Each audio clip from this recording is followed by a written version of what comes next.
بسم اللہ الرحمن الرحیم۔ السلام علیکم محترم ناظرین، میں آج آپ کے لیے ایک بہت ہی خوبصورت کہانی لے کے آئی۔ کہتے ہیں پرانے دور میں سکردو کے قریب ایک گاؤں میں ایک آدمی رہتا تھا جس کا نام محمد امین تھا۔ وہ گاؤں کی مسجد میں اذان دیتا اور نماز پڑھاتا تھا۔ مذہبی تقریبات کے وقت بھی وہ لوگوں کی رہنمائی اور خدمت کرتا تھا۔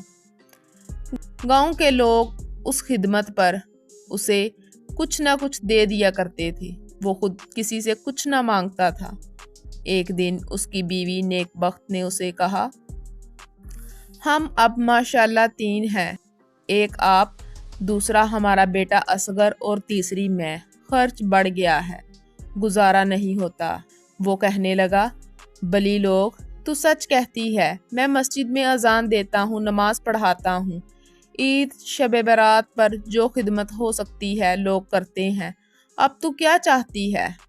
ہماری آمدنی بڑھنی چاہیے، گاؤں چھوٹا ہے، لوگ بھی غریب ہیں، صرف عید شب برات کے تہوار پر ہی تھوڑی بہت آمدنی ہوتی ہے۔ نیک بخت، یہ باتیں تو روز کرتی ہے، اس وقت بھوک لگی ہے، کچھ پکایا ہے تو کھانے کو لا۔ نیک بخت اٹھ کر باورچی خانے میں گئی اور 2 سوکھی چپاتیاں اور ہری مرچیں اٹھا لائی۔ وہ بولی، گھر میں آٹا نہ تھا، اسی لیے تازہ چپاتیاں نہ پک سکی۔ یہ ہری مرچیں ہیں، ان کے ساتھ کھا لو۔ محمد امین نے باسی چپاتیوں، مرچوں اور پانی سے پیٹ بھر لیا۔ پانی سے پیٹ بھرا، پھر بولا، خدا کا لاکھ لاکھ شکر ہے، وہ رزق حلال سے نوازتا ہے۔ نیک بخت بولی، آپ ٹھیک کہتے ہیں اصغر کے ابا، اللہ تعالیٰ ہمیں حلال رزق دیتا ہے، لیکن میں سمجھتی ہوں کہ جو حالت اس وقت ہماری ہے وہ کچھ اچھی نہیں۔ کم سے کم ہمارے پاس اتنے پیسے تو ہونے چاہیے کہ ہم سبزی خرید سکیں، ادھار مرچیں لے کر گزارا نہ کریں۔ محمد امین نے ٹھنڈی سانس بھری اور بولا، میں کیا کہوں، سچی بات تو یہ ہے کہ میں اور کما نہیں سکتا، میں موذن اور پیشے امام ہوں، اس کے علاوہ مجھے کوئی کام نہیں آتا اور نہ میں کر سکتا ہوں۔ آمدنی بڑھے تو کیسے بڑھے، تو ہی بتا نیک بخت۔ نیک بخت نے ہمت کی اور بولی، بلتستان کا سلطان معظم سکردو میں رہتا ہے، سنا ہے دل اور ہاتھ کا سخی ہے، جو کوئی اس کے پاس جاتا ہے وہ اس کی قدر کرتا ہے، منہ مانگی مراد پوری کرتا ہے۔ ہمیشہ خداوند تعالیٰ سے مانگنا چاہیے، وہ ہمارا رب ہے، وہ ہمیں پالتا ہے۔ محمد امین نے کہا۔ نیک بخت کو معلوم تھا کہ اس کا خاوند یہی جواب دے گا، چنانچہ اس نے بھی اس بات کا جواب اپنے ذہن میں سوچا ہوا تھا۔ وہ بولی، آپ ٹھیک کہتے ہیں، اللہ ہی سب کا خالق ہے اور سب کو پالتا ہے۔ سلطان معظم بھی ہماری طرح اللہ کا بندہ ہے، اس کو بھی دن و دولت اللہ نے دی ہے، وہ اس دن و دولت میں سے کچھ حصہ آپ جیسے عالموں کو دیتا ہے اور یوں ان کی قدر کرتا ہے، آپ بھی اس میں سے اپنا حصہ وصول کریں۔ نہیں، یہ بات نہیں، سلطان معظم بلتستان کا بادشاہ ہے اور بادشاہ عوام سے دولت چھینتے ہیں یا دشمنوں کو لڑائی میں شکست دے کر ان کی دولت لوٹ لیتے ہیں، لہٰذا ان کی کمائی جائز نہیں، میں حرام کی کمائی میں حصے دار نہیں بن سکتا۔ نیک بخت نے کہا، میں آپ کی بات سمجھ گئی، لیکن سلطان معظم کی ساری دولت ایسی نہیں ہے۔ شاید تو ٹھیک کہتی ہے نیک بخت، اگر میں ٹھیک کہتی ہوں تو آپ کل اس کے دربار میں جائیں اور پتہ کریں کہ اس کی دولت جائز ہے یا ناجائز۔ محمد امین سوچنے لگا اور کافی دیر تک سوچتا رہا، آخر بولا، ٹھیک ہے، میں کل سکردو جاؤں گا اور اس کے دربار میں حاضری دوں گا، اگر اس نے مجھے اپنی ناجائز دولت سے خیرات دی تو میں لینے سے انکار کر دوں گا۔ دوسرے دن صبح سویرے اس نے باسی روٹی اور ہری مرچوں کا ناشتہ کیا اور اپنے گاؤں سے پیدل سکردو کی طرف چل دیا۔ دوپہر سے پہلے وہ سکردو پہنچ گیا اور پھر اس نے دربار کا رخ کیا۔ محل کے باہر حاجت مندوں کی قطاریں لگی ہوئی تھی۔ محمد امین بھی ایک قطار میں کھڑا ہو گیا۔ قطار آگے بڑھتی رہی اور آخر کار اسے بادشاہ نظر آیا۔ بادشاہ دربار میں بیٹھا تھا۔ تخت سونے کا بنا ہوا تھا جس میں ہیرے جوہرات جڑے ہوئے تھے۔ ہیروں اور جوہرات سے تخت روشن نظر آ رہا تھا۔ بادشاہ کی پگڑی میں ایک بہت بڑا ہیرا سورج کی مانند چمک رہا تھا۔ اس نے کم خواب کی قبا پہنی ہوئی تھی جس کو سونے کے داغوں سے سیاہ کیا گیا تھا۔ قبا جلمل جلمل کر رہی تھی۔ بادشاہ کے دائیں اور بائیں دو غلام کھڑے تھے جن کے ہاتھوں میں صندوقچے تھے۔ یہ صندوقچے سونے چاندی کے سکوں سے بھرے ہوئے تھے۔ خیرات مانگنے والے آگے بڑھ رہے تھے۔ جب کوئی ملاقاتی بادشاہ کے سامنے جاتا تو بادشاہ صندوقچے سے مٹھی بھر کر سکے اٹھاتا اور پیالی کی طرح بنائے ہوئے ہاتھوں میں ڈال دیتا۔ ملاقاتی سکے لے کر جھکتا، سلام کرتا اور چل دیتا۔ کافی دیر بعد محمد امین کی باری آ گئی۔ وہ بادشاہ کے سامنے کھڑا تھا اور اس کی آنکھوں میں آنکھیں ڈال کر دیکھ رہا تھا۔ بادشاہ نے صندوقچے میں ہاتھ ڈالا اور مٹھی بھر کر سکے موزن کی طرف کیے، لیکن اس نے ہاتھوں کا پیالہ نہ بنایا اور بولا، عالم پناہ، جان کی امان پاؤں تو یہ پوچھوں کہ آپ جو خیرات مجھے دے رہے ہیں کیا یہ حلال کی کمائی ہے؟